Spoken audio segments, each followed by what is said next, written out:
There's a certain type of person in the world. You know them. Maybe you are them. The one who says it's okay, even when it's not. The one who gives more than they should. The one who swallows their feelings so others don't choke on theirs. They call it kindness, but quietly, it becomes something else. There's a quote by Carl Jung that sets the tone.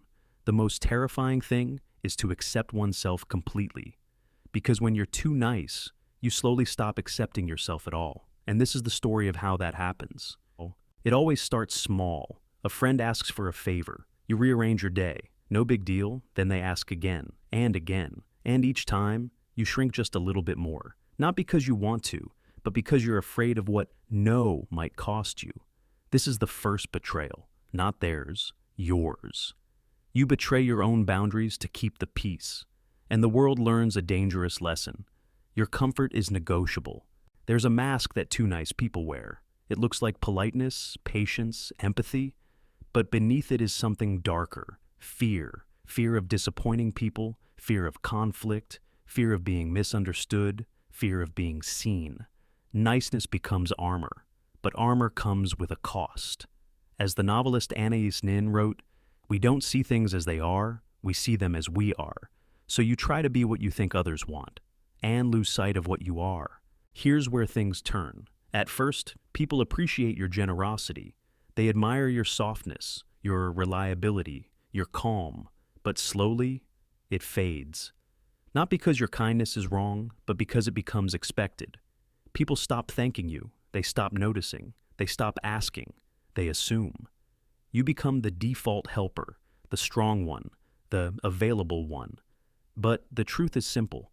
People don't value what they never fear losing. And you made yourself impossible to lose. Here's the part no one talks about. Nice people collect moments they never express. The apology they never received, the disrespect they let slide, the boundaries they swallowed, the favors that became obligations, the feelings they never said out loud. All those moments form a quiet gravity inside you. You tell yourself you're the bigger person, but inside, you're shrinking. There's a quote by Khalil Gibran. "Your pain is the breaking of the shell that encloses your understanding. But for the too nice person, the shell never breaks. It thickens." There's something ironic about the nicest people.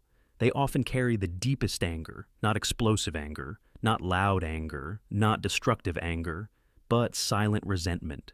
It leaks through the cracks, in your tone, your eyes, your forced smile, your exhaustion. You're angry not at others, but at yourself for letting it all continue. You realize something painful. You became the version of you that everyone loves, but no longer recognize the version that you love. This is the turning point. One day, something small finally snaps. A comment, a forgotten promise, a moment of disrespect, and suddenly you see it clearly.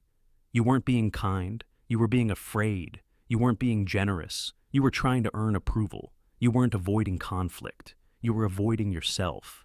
Niceness without boundaries isn't kindness, it's self-abandonment, and self-abandonment always backfires. Here's where the shift happens. You stop forcing the smile, you stop over-explaining, you stop apologizing for existing, you stop saying yes when everything in you says, please say no. You realize something powerful. You were never supposed to be nice. You were supposed to be honest. Honest with your needs, honest with your limits, honest with your time, honest with your feelings. You learn that kindness is not bending over backwards. Kindness is standing up straight. You learn that compassion without boundaries is just self-destruction. And you choose to stop destroying yourself. This is the part where viewers feel the shift, the moment where your entire story pivots. At the end of this journey, here's the truth. You don't have to be less kind. You have to be less afraid.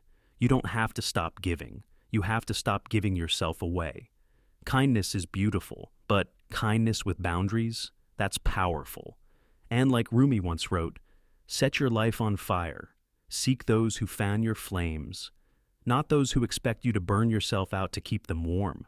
If you want deeper psychological clarity like this, you're exactly where you belong. Follow Under the Psyche. We're just getting started.